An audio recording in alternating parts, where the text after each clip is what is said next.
And welcome back to Black Fashion Career Day for another segment, for another incredible career talk. I get to talk today to Megan E. Garland, who is a partner at the Rain Morris Law Firm. Now, Megan, just so you'll know, she is an incredible litigator. And she's experienced in various roles of she's practiced in food services, energy and solar, janitorial, construction, financial, but her particular industry of focus is fashion and beauty. So we get to talk to Megan today about meshing, that passion for fashion and that passion for law together to be a fashion attorney. Oh my gosh.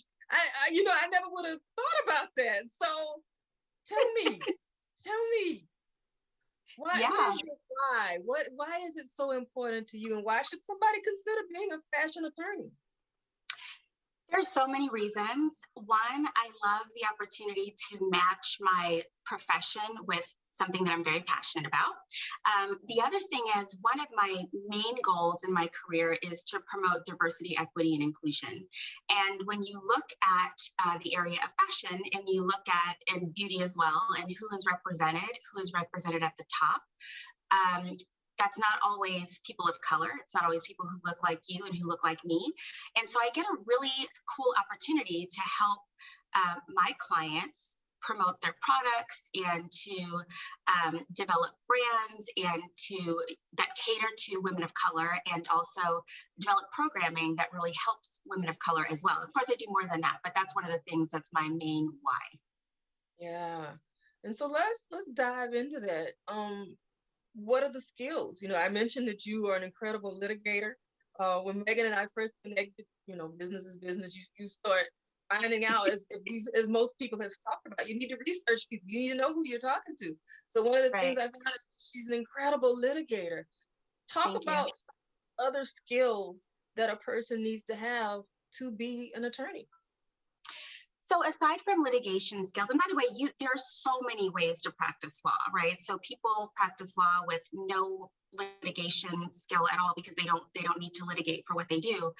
But my practice happens to be very diverse. So I have, of course, several litigation opportunities, but really one of the things that I love to do is negotiate, which is a very friendly process. It can be. I I was also like, do. friendly? Friendly, right? Also, doing transactional work, right? So drafting deals and documents and reviewing agreements and that sort of thing, I do quite a bit. And there's a lot of like investigation that happens. So for example, when I work with a company who's looking to engage in a merger or an acquisition, I will usually be in charge of the employment law related due diligence. So I kind of find all the skeletons in the closet and tell the client, do you really want to buy this company? Do you really want to merge with this company? And so there's a lot of different skill sets that I use. Of course, I love litigating. I love deposing people. It's really fun to do. But there's so many I think it really draws all of my skill sets together, the way that my practice is set up. Part is I do a lot of training, I do a lot of teaching, I do a lot of promoting positive workplaces, diverse workplaces. For example, in the fashion / beauty context, I have a lot of cosmetology clients who schools and have been working with them to develop their natural hair programs, and making those programs a required part of the curriculum, which they should have been a long time ago. So that's a really cool part of the process as well. Yeah. When we talk about your role, one of the things for me, I say, especially after this experience of starting a nonprofit, oh my goodness, I was so, all of the horror stories and everything when I was starting out. And then Right. before we met and having that legal team behind, thank God for them, having that legal team behind the system that was drafting out everything. And it didn't happen out overnight.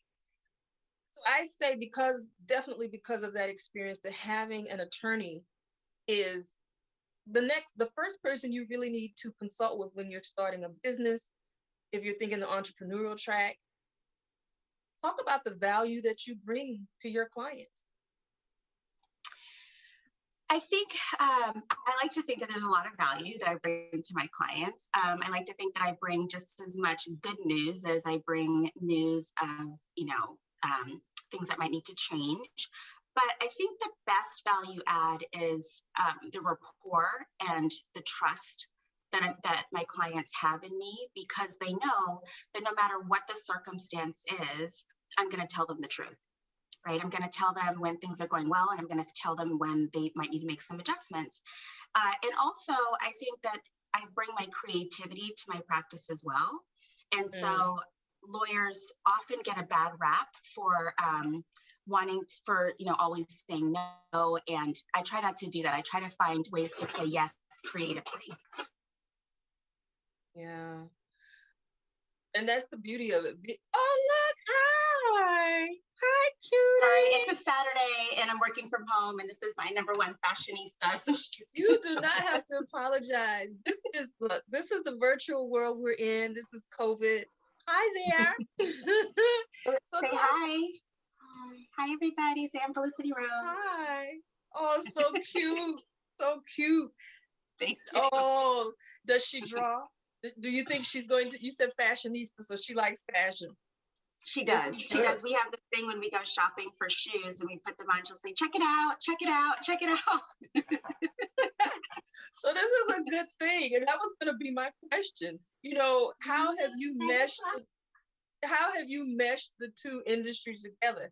You mentioned that creative side. So taking that fashion piece and putting that law with it, because, and don't be offended when I say this, when I think law, I don't think of it being a creative piece, but clearly you have done that very well. So if someone is out there and they have this love for law, and then they have this love for fashion, listen, how do they do it? Well, you know what? What happened was I brought my authentic self to my practice. I love colors. I love patterns. I love glitter. I love sequins. I love all of those things. And I love dramatic. I love bold.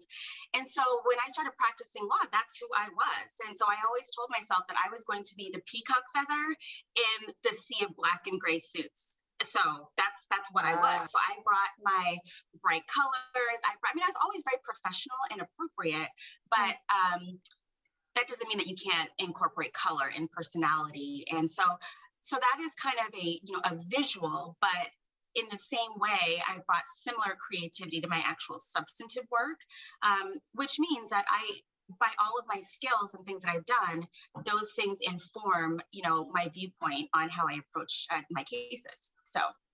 Mm-hmm. So what is a typical day like for you? Typical week, typical day, typical week, typical month? Okay, the only thing that's typical is that it's not typical. I love when people tell me, oh, what day is best for you? What time is best for you? And I'm like, it's just going to be what it's going to be. Unless I have, a hearing that is scheduled, that is the only thing that will not change. But given the nature of my business, I do a lot of advice and counseling. So, you can't control when a client is going to call with an issue that needs to be addressed where you need to drop everything. So it's a lot of, back and forth like that. I will inevitably have my list of things that I want to accomplish in a day. And then there's a list of things that actually get accomplished in a day that weren't even on my list, but they're things that need to happen. So not typical. And since we're talking about that, especially seeing your little person, this is what we want to talk about, because I have this particular thing about law. I love history. I have this particular thing about law. I like to watch all the law shows. Like I can't think of one of them now, but one of them I was practice, I think it was. And poor Megan left. That's okay. She'll be back in a moment. There she is. She'll be back in a moment. So I'll just continue with the announcement until she comes back, and we'll pick up and we'll talk about that balance of, there she is. So we're going to talk about that balance of life. You see these shows. I think it was The Practice that I was in love with. And with that show, you're living and eating and breathing law. You have a family. This is perfect. Seeing your little person, that's something that people need to think about. You have a life or trying to have a life outside of law. What are your work days like? How do you balance out having a life? So somebody can think about that. Well, I think it would be a misnomer to think that, or a misunderstanding to think that there is such a thing as a perfect balance, because there isn't.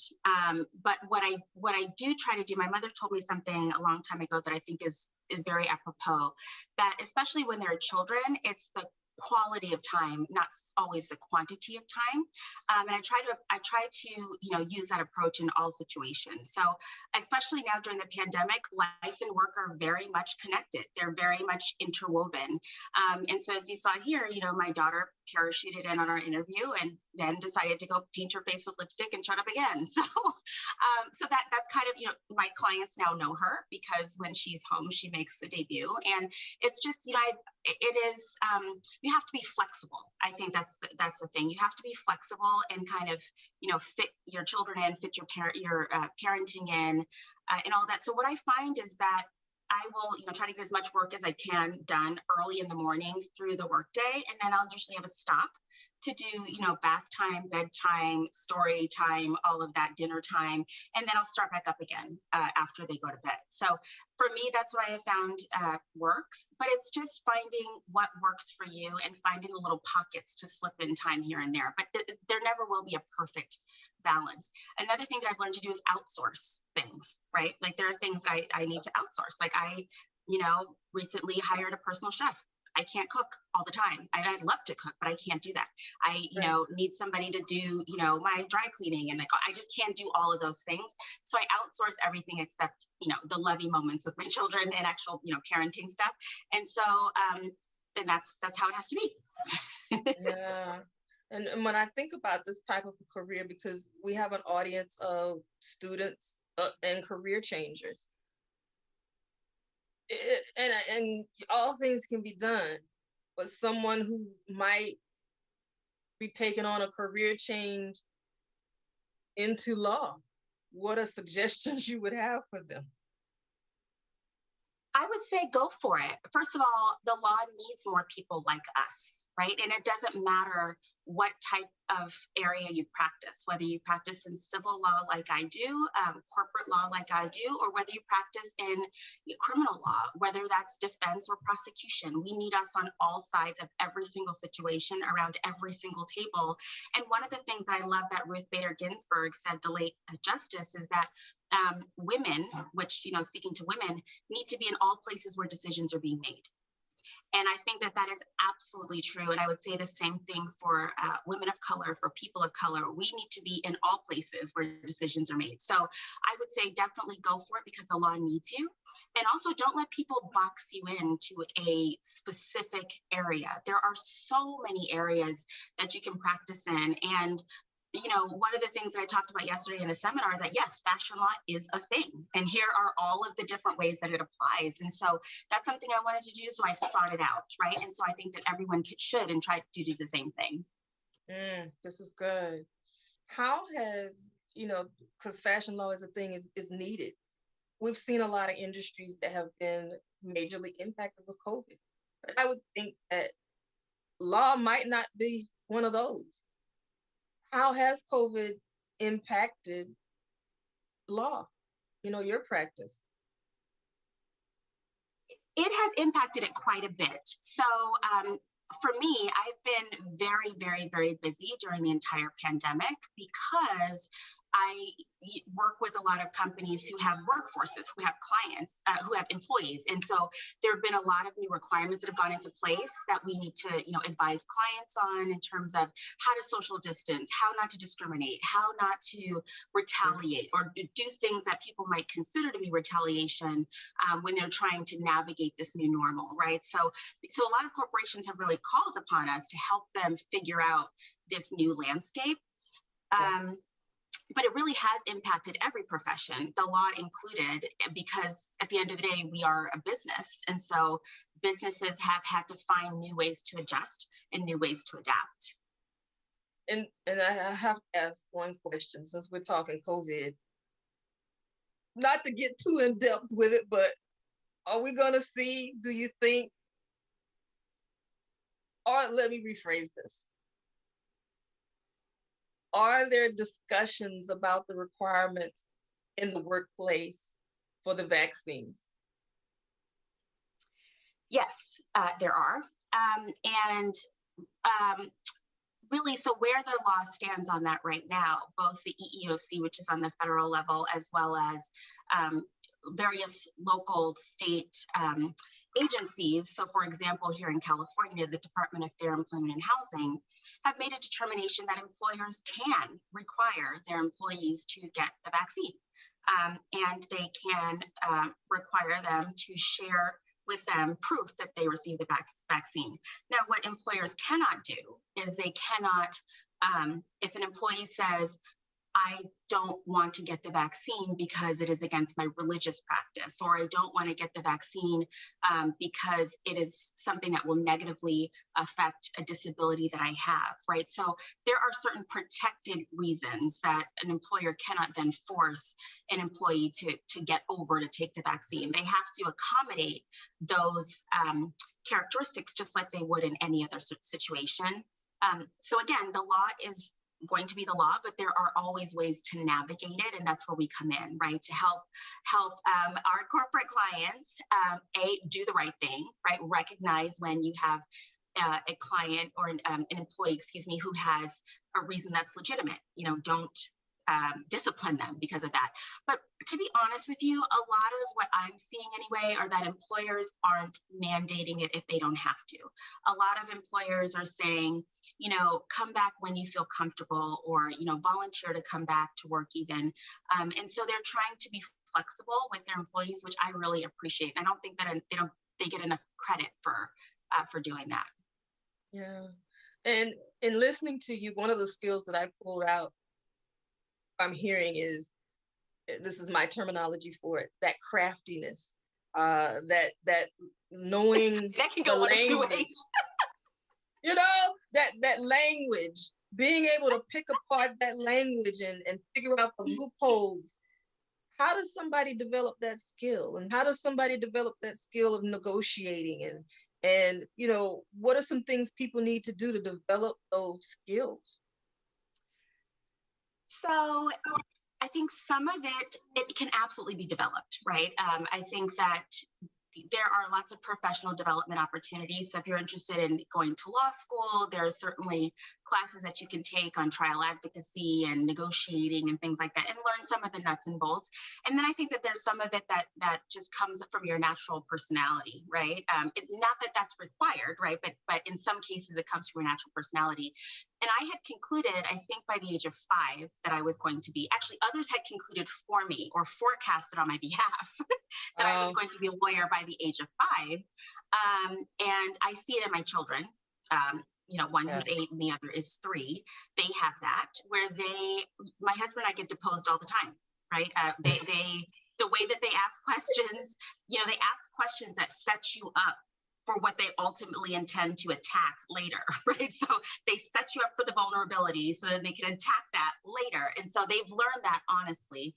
But I just think that it's, you know, so part of it is practice. Part of it is having the experience, like you learn by doing. And part of it is being very knowledgeable and handy with the law, right? So if you know, the substantive legal information, then you can see some things coming like a mile away. And that's what I love about strategy, especially in litigation, is I say, I know where plaintiff's counsel is going with that. And so here's what I'm going to set up. So when they get there, they can't go beyond that, right? So I think part of it is inherent, part of it is learned, and a lot of it is from experience. And it's not always a bad thing, but I think often it's a good thing being able to, find strategies and navigate the law, because it is a practice, right? The law is continually being formed and developed. And that only happens by, having litigators push back against it and create, nuances in the law that allow for positive change. With that said, because you homed in on some of that innate ability, I want to remind everyone that on the blackfashioncareerday.org page, there is a free assessment that you can take. And you can, if you're not sure, because the gifts that we have are there when we're born, I believe that. And because they're there when we're born, we kind of look over them. So I encourage you, this is a free assessment. Take this assessment. You'll learn out some of the innate abilities you have. You'll learn about your leadership profile. And there's a couple of other assessments too. So I encourage you to do that, or either visit the Black Fashion Career Day, or the Black Fashion World booth on this virtual platform, and you can access that assessment there. So Megan, we want to talk because people want to know, and I do not ask people, I'm sure you've heard me say this, I do not ask people what they make because that's personal. But what I do ask is so someone can know what type of rank, starting out, how many years up can you even expect before you start generating income? What type, people think, oh, an attorney, they make all of this money, and I'm sure you do, but there's a process to getting there. What can they expect starting out, midway, and what are realistic progression steps? A lot of it depends on what type of law they want to practice and where they want to practice, right? So, like anything, there are a range of opportunities. So I would say, and it has nothing to do with the impact of the type of work that you do, because sometimes I think people who do the most meaningful work get paid less, in my opinion, right? So, for example, if someone wants to go into public interest law, for example, where they are representing people who may have encountered domestic violence, or representing immigrants in certain, as a part of like certain legal aid clinics, like that sort of thing, they may not get paid as much as someone who works in some other area of the law, right? So that I'd probably say public interest law may get paid less on the scale. And then there are people who work for the government, right? So they work for the public defender's office, they work for the prosecutor's office, and that's a step up from there, of course, coupled with excellent benefits, right? And those salaries are public because it is, they are public agencies. You can see what that is most of the time. And then there's also the area of private law, which is where I work. I work for a private law firm. And so if you work, there are different ranges. If you work for a small firm, a medium firm, a large firm, an international firm. And so because the market is different, so you kind of go up from there. So if so I work in an international large law firm, right? So that's probably on the much higher end of the spectrum. And if you were to start out as an associate, you would start off making six figures, right? So that's where you would start as a first year associate out of law school. So wait a minute. You said as an associate, you would start with six figures? Meaning you've graduated from law school, and your first job out of law school, if it's at a large law firm, you would, if you're in like that sphere of a larger law firm that's kind of pays, market rate or close to market rate, you would be getting somewhere in the six figures. Lord, I tell you, that's not bad for starting out. How many years of education? So there's 3 years of law school. There's 3 years of law school, and then after that, people can develop certain types of professional skills that require them to, take additional steps if they choose to. But 3 years of law school is the only requirement that you have, and then after that, you have to take and pass the bar exam. Okay, that's not. I mean, it's definitely doable. It's definitely doable, and a lot of people think, and it is a very demanding profession, but I think that, like all things, you can make it what you want it to be, right? And that's the real message that I want to get across to people, is that there's no box that you have to be stuck in. You can create the career, create the profession that you want to have. And I think people should go in with that understanding, because if somebody limits your vision for you, well, then all you know is the four corners of that limit. And I refuse to be limited in that way, right? So, and of course, the more senior you become, the more autonomy you have, and the more decisions you can make about, maybe clients you want to work with, clients you don't want to work with, and, things like that. So a lot of it is just part of, the natural progression of things as you become more senior. But I would just say, hang in there, right? And find the mix, find the perfect sweet spot that gives you the ability to exercise your passion, and also gives you the bandwidth to continue to grow, as a professional as well. Mm-hmm. That's good. I heard you say there's no rock that you have to be stuck in. I think that's how you said it. I love that. That's a tweetable. So when we talk about getting the experience in law, what are some of the activities the individuals should take on? What type of organizations should they get in? Is there Are there certain podcasts they want to listen to? Or, I wouldn't think that you could have a do-it-yourself video on, involving law, but what are some of the activities they need to partake in to develop this career? So, first of all, you can go to law school with any major, right? So, I know a lot of people say, well, when you're in college, you should be a political science major to go to law school. I had zero, like 0 minus 500 desire to do political science as my major, whereas I loved history. So I was a history major and I was a Spanish and women's studies minor. That I did all of my passions. And people go to law school with biology, undergrad degrees. I mean, the point is, are you able to use those skill sets, use those tools that you've been given and apply them to the practice of law? And the answer is yes, you can, right? People come from the law after having had other professions, like there are engineers who've gone to law school, there are doctors who've gone to law school. And so really it's just having the capacity to think critically and to analyze and distill information. And every single person listening to this has that. Every single person. So there's no personality type that you have to go to law school. You don't have to be aggressive to be a litigator. I smile a lot. I laugh a lot. I have a great time. And I also know how to I love it. when I have to, right? And actually part of what I think makes me a good litigator is, number one, I love being underestimated. I love that. It's my favorite thing.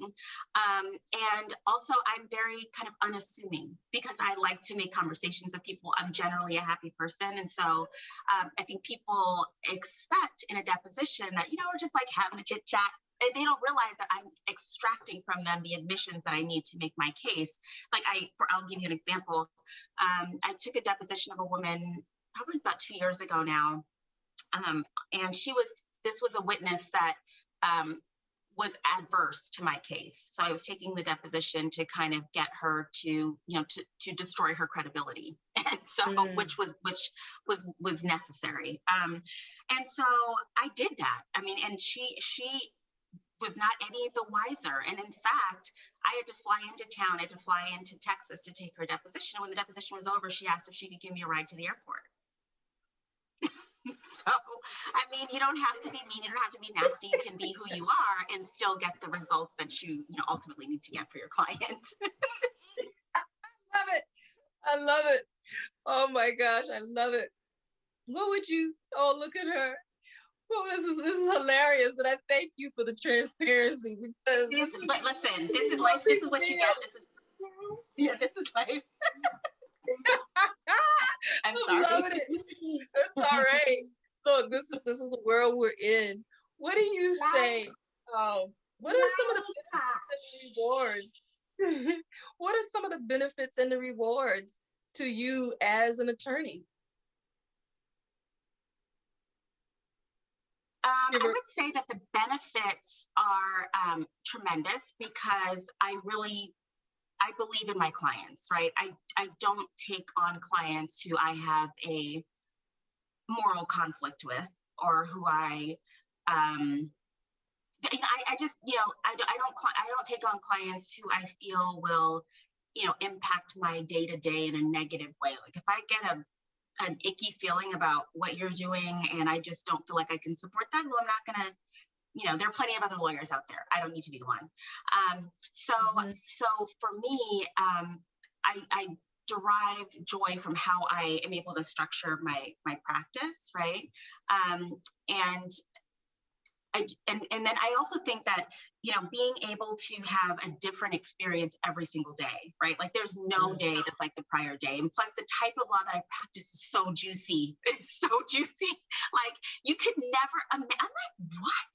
And please do that. That employer did that. I mean, it's like literally like you're pulling up the gossip column and you're like, Like there's literally nothing that I have not seen that has happened in a workplace.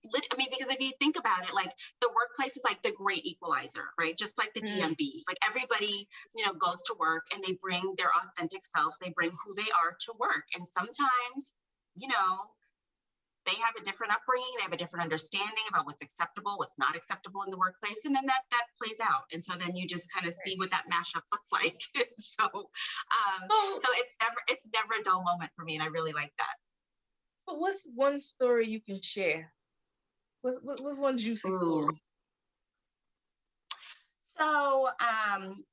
So I have represented clients before who, there were scandals going on in the workplace. There were, and not that I don't glamorize any of this, but, because of the type of practice that I have, I see these things. And so, there are people whose wives or husbands are calling the office because they're having an affair with somebody in the office. And then there's like a baby who's born out of that. And then there's like, there's just you name it and it has happened. There are people who have made all sorts of requests like, I suffer from anxiety, and so I would like to have an accommodation for that, and my doctor says that I need more light and more space, and so I want to have the top floor corner office.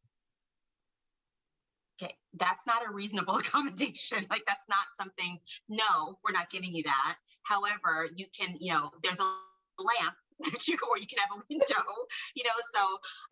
so it's just really interesting to see what people try to get away with. I have had a case where I was deposing someone and learned in the process of my deposition that he's a fugitive.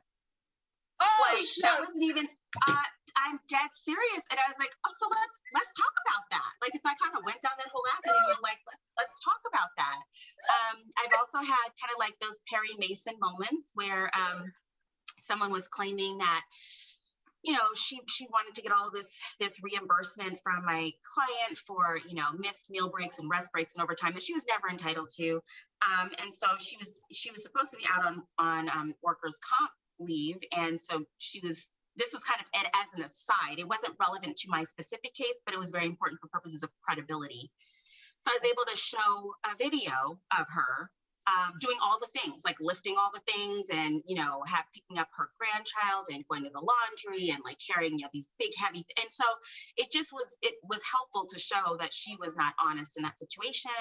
And I've had, just really interesting moments where people don't realize that in the context of a deposition, I'm able to explore whatever I want to explore about you. It's not necessarily just the four corners of your complaint. And so there's been and some of the juicy stories I don't even want to repeat here, but those are the more mild ones. Let's put it that way.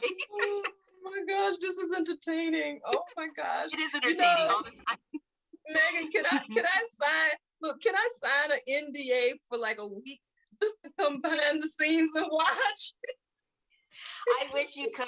No, I just my license. I wish you could. Sounds like some of these things I've seen on TV. but you know what? There are some matters that are once it goes to litigation, a lot of the information is public. So yeah, so a lot of this is accessible. This is hilarious. Oh my gosh. Oh my goodness. Oh, she's so cute. So when we talk about, the position of a fashion attorney, I heard you mention a little while ago, you mentioned like mergers. And you probably covered this mostly in the workshop on yesterday, but what are some things that you're covering? You're doing mergers. You're talking about the employee attributes, and I'm probably not saying it correctly, but what are some of the other topics that you're dealing with? So as it relates to fashion, so I am, a lot of my clients are, like I said, brands or designers or associations or, like I said, cosmetology schools. And So a lot of the work that I do there is whatever it is ultimately that they need, right? So sometimes it's litigation as a result of, an employee issue or contractual issue or whatever. Sometimes it's strategy. How do we, really position ourselves to create an outward message that's consistent with what we are trying to do internally. So for example, during the pandemic that had against the backdrop a lot of, racial unrest and tension, how do we create a statement about our feelings about the George Floyd murder? Or how do we create a statement about, where we stand on Black Lives Matter? Or how can we seize on this moment, right? Because one of the things that I like to say is, at this period in time, Black is the new Black, right? I like to say that because in the context, now that we have the whole nation's attention, right, given the racial unrest, given the tragedies that the nation has suffered and has had to, kind of absorb because we're all quarantined, right? They've had to pay attention to it. There's been a lot of renewed interest in like, how can I support Black businesses? How can I support Black products? How can I, further Black interests? And so, so a lot of brands have been very interested in that. Like, how can we prioritize our, products that are ones that cater to the Black community? How can we do that? Or how can we, make an effort to serve our Black employees without discriminating against others? So those types of things, like, anti-racism policies. I mean, and I do trainings all the time, like, on what are microaggressions, on implicit bias, on, what diversity, equity, inclusion, and belonging are. So all of those things, fashion brands and fashion companies are businesses just like any other business. And so they have a lot of the same issues. And so it's just finding a way to really partner with them as a business partner, right? Not as, necessarily as an outside lawyer, but really, I need to be able to talk how they do. I need to be able to understand their business from the inside out and be able to be a credible advisor. And so really when they call because they need advice about something or counseling about something, I'm there to provide that. That's good. What are some of the habits that you've adopted that have made you successful and helped you grow and will help take you to the next level? I refuse to limit myself. I think that is, like I said, I like to be underestimated. I like to push the envelope. I like to, say, let's not say no, let's say, how can we figure out a way to make this work? And I think one of the other things that's made me successful is everyone is important, right? So I don't, the person who, cleans our building, I treat the same way that I do, the CEO or the chairman of my firm, right? There's a woman who comes to clean my office because often I'm there really, really late and I happen to speak Spanish and she speaks Spanish. And so she and I like chat for like 10 minutes every time she comes by. And I know about her, she knows about my family, and like we kind of built a relationship. And I think it's important to treat everyone with respect and to treat everyone the way you want to be treated, because A, it's the right thing to do, and B, you never know how you might come to impact them or how they might come to impact you. So I think that has made me successful. I try not to create enemies. And then also I try to, there's no substitute for learning the craft. There's no substitute for being, a student and really kind of learning the work and being good at the substantive work, right? Because there's no replacement for that. And so I found that, when the way that I've studied, that's always worked for me in my life, I'm not going to abandon that. I'm going to do what's always worked. Right. So I think I think that those things I would say are a big part of it. And I think, but most of all, I am a person of faith. And so for me, so I'm a minister, and that's a very big, the most important part of my life. And so I'm, I allow my spiritual relationship, my relationship with God, to help me make decisions and help me with my wisdom and with my guidance. And so that's how I credit none of this would be possible without that. So I also have a self-appointed board of directors who I consult about things that, I Good. feel are important to me, right? Like, yeah, so. That's good. We're gonna, and anybody that has questions for Megan, please put them in the chat. But talk about that importance, board of directors. What type of specialties, or if they have any certain specialties? I've heard someone say that before. Definitely, I have the board of directors that you are one of, and at the same time, I have my own circle of individuals who I allow in to speak. I need that because everybody has different skills and reach different levels. Explain to people what you mean by your circle of your personal board of directors, and explain what type of skills do they have? Do they have a certain role that they play in your life to advise you to reach the next level? Yeah, so and I give like trainings and talks on this as well. So for me, I'll tell you who my board of directors is not. My board of directors is not someone just because they're my friend. My board of directors is not someone who's going to be a yes person.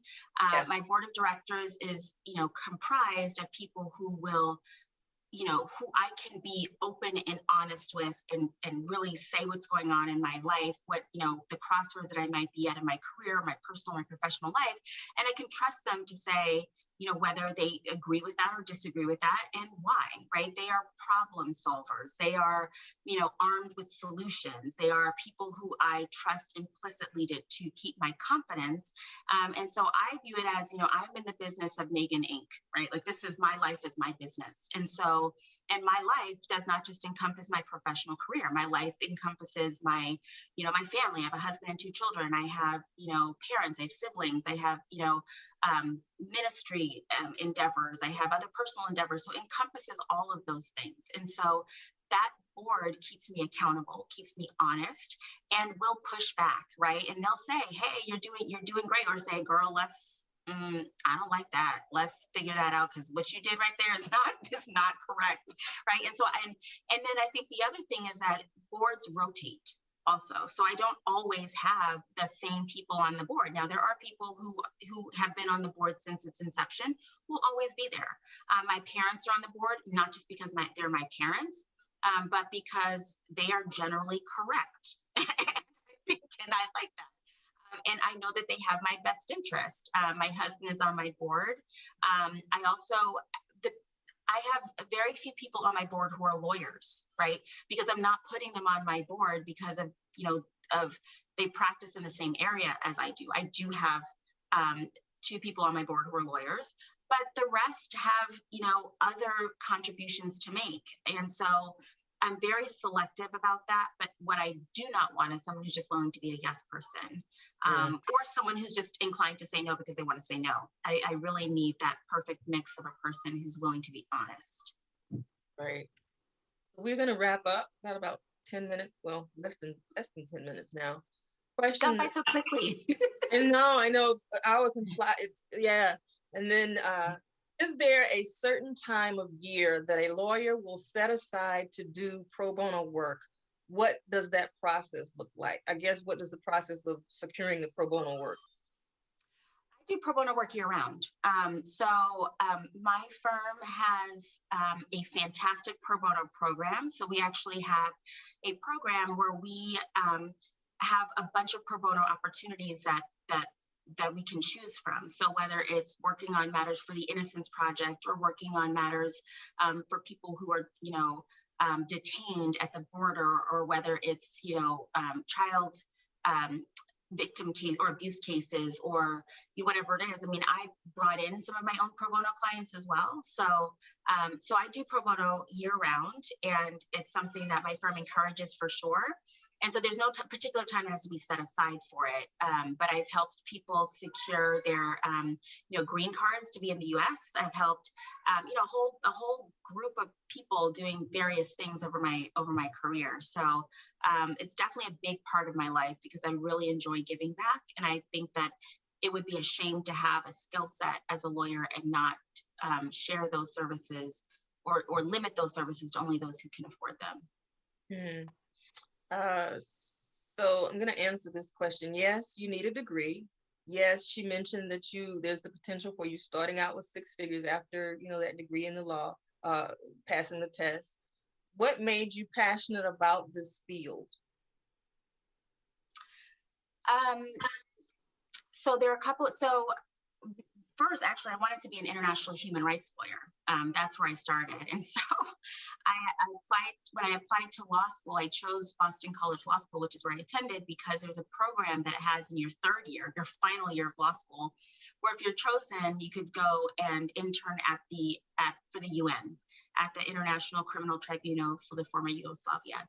And so I applied to law school. I got in, I went to that school, and I had to wait all the way to my third year, my last year, to even apply for this. Fortunately, I got into the program. I was one of the 3 people selected, got into the program, and I went to The Hague. I lived in The Hague, and I was there when Slobodan Milosevic was on trial, which is a really amazing time in history. And I got back, I started at an international law firm, and figured, well, they're an international law firm, they can do international things, I guess, I'll figure that out. And that's where I bumped into employment law. And I loved it because it's actually civil rights law. That is what it is, right? And so, helping workplaces avoid harassment on the basis of race, religion, color, sexual orientation, gender, all of those things. And I absolutely loved it. So that's kind of like how I honed down. And then, we serve a variety of different industries. I know you listed a couple of them. And then I decided, you know what, but I also love fashion and beauty. And I love, doing as much as I can to encourage diversity efforts. And so, you know what, I'm going to go into fashion, and I'm going to go into beauty and really focus on those industries. And it has been an incredible ride. And so it just has been being open, and also not sacrificing all the things that make me or any of the things that make me who I am, trying to find a way to bring all of those things and wrap it up in a bow in my practice. And that's what I have right now. Right. And the question comes, how do you decide what pro bono cases you take? I take cases where I believe in what the person is trying to do, right? There's some cases that, if somebody was, incarcerated for, child abuse or molestation or something like that, if that came my way, there are plenty of wonderful advocates out there. That's not my cup of tea. That's not something that I would be doing. But I have found ways to do lots of pro bono for churches, which I'm very passionate about. I have found ways to do pro bono, like I said, in the immigration space. I live in San Diego, which is a border city. And so, stopping human trafficking has been another very important thing to me too. So I've really focused on, women's rights, on people of color, people who are from, other countries trying to get their justice and their freedom, along with helping churches be able to navigate the legal system. So those have been the things that I've had particular focus on, but there's so many opportunities to choose from. And my firm really has a lot of great opportunities. And for things that I don't see there, I bring them in. So. Nice. Megan, this has been incredible. I just want to make a couple of announcements, and then we're going to close out. At 3 o'clock, we will come back for a career talk about beauty and makeup artistry and the involvement in the fashion industry with D'Angelo Thompson. And just want to remind you that in the back of the playbook, there's a template that you can use to start writing out and developing some things for your actionable career plan. In 2 weeks, well, I'm going to send that announcement so that we can come together again in 2 weeks and we can talk about the actions that you've taken since this career day so we can get you on the path for your plan. All right, Megan, in closing out, food for thought. What are words that you want to share with someone who's considering pursuing a career as a fashion attorney, whether they're a student or whether they're a career changer? What are your final thoughts for them? What if I fail? Oh, but baby, what if you can fly? Right? That is one of my favorite quotes. And so I think, and my other one is, if you're not living on the edge, you're taking up too much space. And that quote was by the former coach of the Lady Bulls basketball team. And I think it's so true. I think it's important to, push yourself to create the life that you want to have and to not settle, because let's be clear, the life that you want to have exists. It's out there and you have one life, and so live it. And so, I'm a big believer in, writing a vision and making it plain and, posting that vision. And so in trying to, create the steps there, get mentors, get people who are willing to invest in you, and not just mentors, sponsors, people who are able to literally advocate for you and create spaces for you that did not exist previously. And so do all of those things, but don't sacrifice, don't settle, keep going, make it happen, and it will. But one of the things I was teaching my son the other day is that you lose 100% of the shots that you don't take. Oh my gosh. You lose 100% of the shots you don't take. I think that's you're gonna make a bet on yourself. I think that's the perfect closing tweetable. You lose on 100% of the shots you don't take on yourself. Miss Garland, Attorney Garland, thank you. Make it fine, but thank you. Thank you so much. And everybody else, we will see you back at 3:00. Thank you. Thank you, Carla.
Do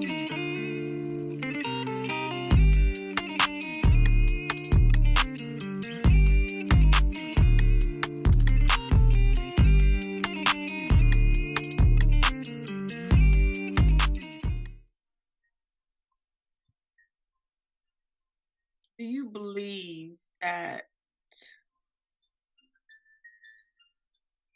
had that instructor not crushed your spirit, that you might have felt better about yourself and the pursuit of your dream? And yeah. Absolutely. Absolutely. Did you at that time have any people in the industry, whether it was the interior portion, fashion design? No, no one. Nobody. Were there any people that looked like you that you saw in the industry in either path, doing well in those roles that you wanted to kind of mimic their career? No.